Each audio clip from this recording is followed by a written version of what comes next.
Freedo, do you have any thoughts? I've done some reading as well, so I'll get on that. But do you have any thoughts on the whole takeover situation? Yeah, I expand on Flat's point of view. I think it might be some interpersonal things with Team 4, the legacy that they had from World of Warcraft, and that was like baked into the conflict between Bobby and that team. And if you think like specifically like Jeff Kaplan, I think as well, I have a feeling that they were at loggerheads, especially with the vision of what Bobby wanted it to be and the vision that Jeff wanted it to be.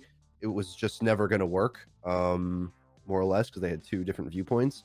The thing that I'm most excited about the change of company is that we've finally all, I think collectively as gamers, at least like, I'm going to say a good percentage of gamers are clued into the extra layer of behind the scenes now.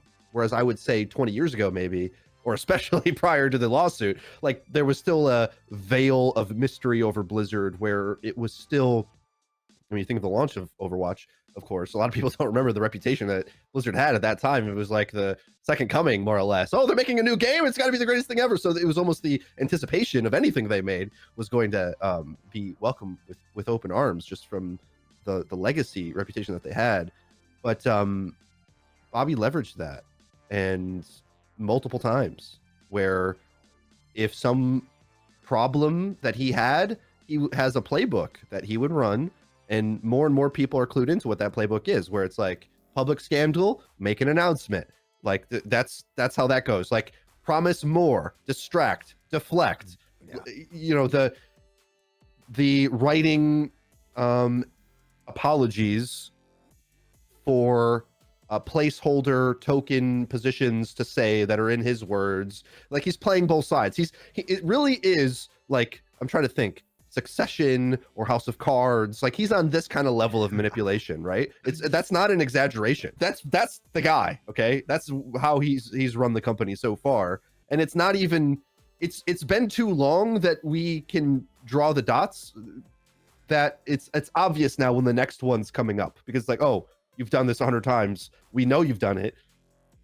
So you're at the end of your rope in that regard. So I'm so happy to see him go, essentially. I don't necessarily think the Microsoft acquisition is going to usher in a utopian era for the company, but it will get them, I think, closer to the straight and narrow, because my take on Bobby Kotick is that he was ruthless in how much evil he not only allowed, but almost, I don't want to say incentivized necessarily, but like I feel like he was like, boys will be boys. Let those COD devs do it. They're making all this money. Sweep it under the rug. Like that's, there's evidence of him doing that, and you can see based on watching these TV shows at least how that is how some companies are run. Where, and Succession is just a great show, and I think like Succession, there was if everybody's watched the show, there's like a cruise ship scandal that gets handed down the line for the next guy to hold the bag for, essentially.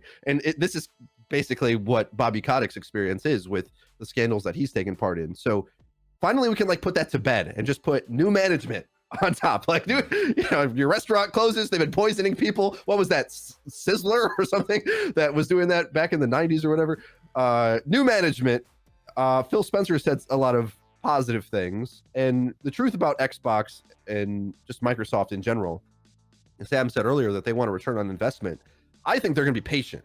It's like Bobby needed a return on investment now for Overwatch and Diablo, because it's like the company is bleeding, the stock price is falling, we better turn this around quick, fast. They scrapped half a dozen projects, I don't know, maybe 4. They had like a Battlefield version of StarCraft. They had all these other types of projects that got scrapped. Those are the ones that were leaked by Kotaku.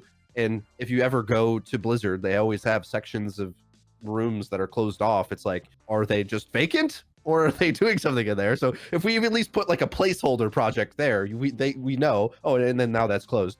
So Phil, I was trying to remember my point on that. Longevity.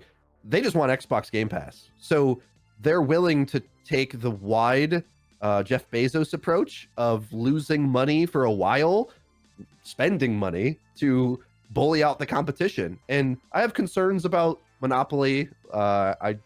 This is the Microsoft playbook since Bill Gates. You do some history reading on that, like he kind of invented that in the tech era where he was trying to essentially be an oil baron with technology, and he would just so they're running his playbook, the Bill Gates playbook, just at a ridiculous scale now and applied to gaming.